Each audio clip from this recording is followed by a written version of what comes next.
In this lecture, you're going to learn about another pattern for creating objects. That is a constructor function. So just like the factory function, we're going to create a function, and the job of this function is to construct or create an object. However, the naming convention we use for constructor functions is different. So the naming convention we have for factory functions is what we call camel notation. So the first letter of the first word is lowercase, but the first letter of every word after is uppercase. This is what we call camel notation. So it looks like this. Camel notation. We've got 1, 2, 3, 4. You can see the first letter of the first word is lowercase. And these uppercase letters look like camel humps. That's why we call it camel notation. In contrast, we have another notation that is called Pascal notation. And in this notation, the first letter of every word should be uppercase. So 1, 2, 3, 4. You can see the pattern, right? Now, when naming constructor functions, we should use Pascal notation by convention, because that's something that other JavaScript developers expect when they read your code. So we're going to call this function circle with a capital C. Note that I did not call this create circle, and you will see that in a second.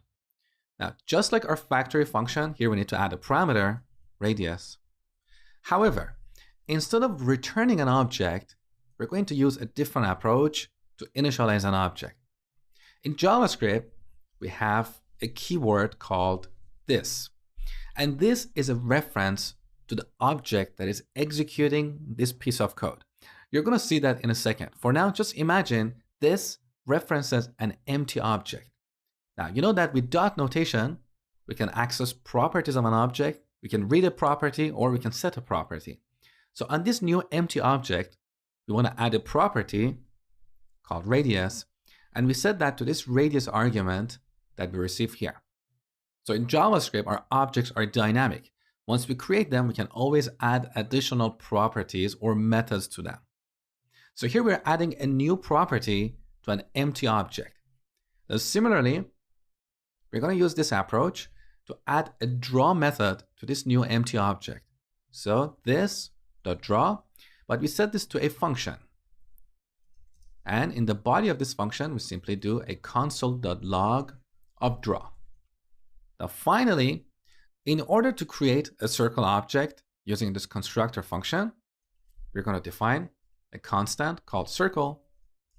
And here we're going to use another keyword that is new circle and pass 1 as the radius. What is happening here? Well, when we use this new operator here, 3 things happen. This new operator creates an empty JavaScript object, something like this, constant x set to an empty object.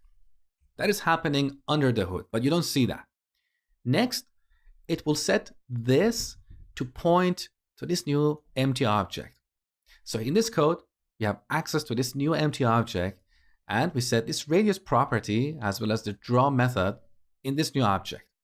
Finally, this new operator will return this new object from this function.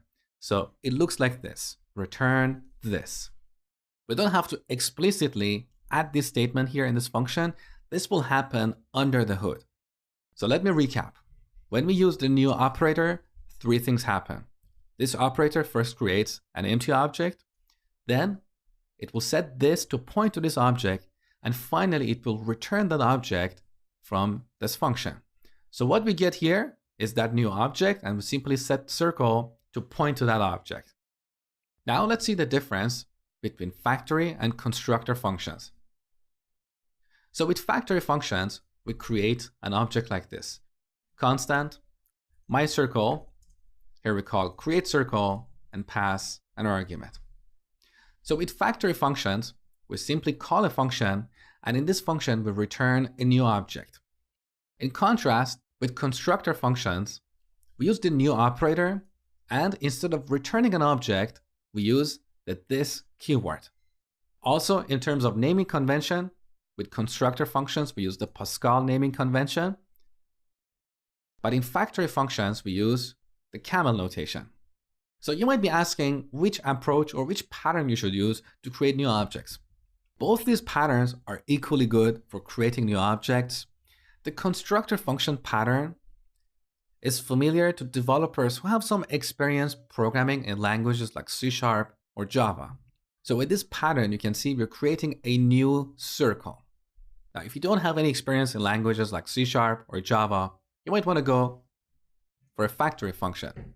There is really no difference between these two patterns. However, there are some discussions online by some strongly opinionated developers comparing these two patterns. My suggestion to you is do not get hung up on these discussions. They're just a waste of time. Pick one pattern and just stick to that.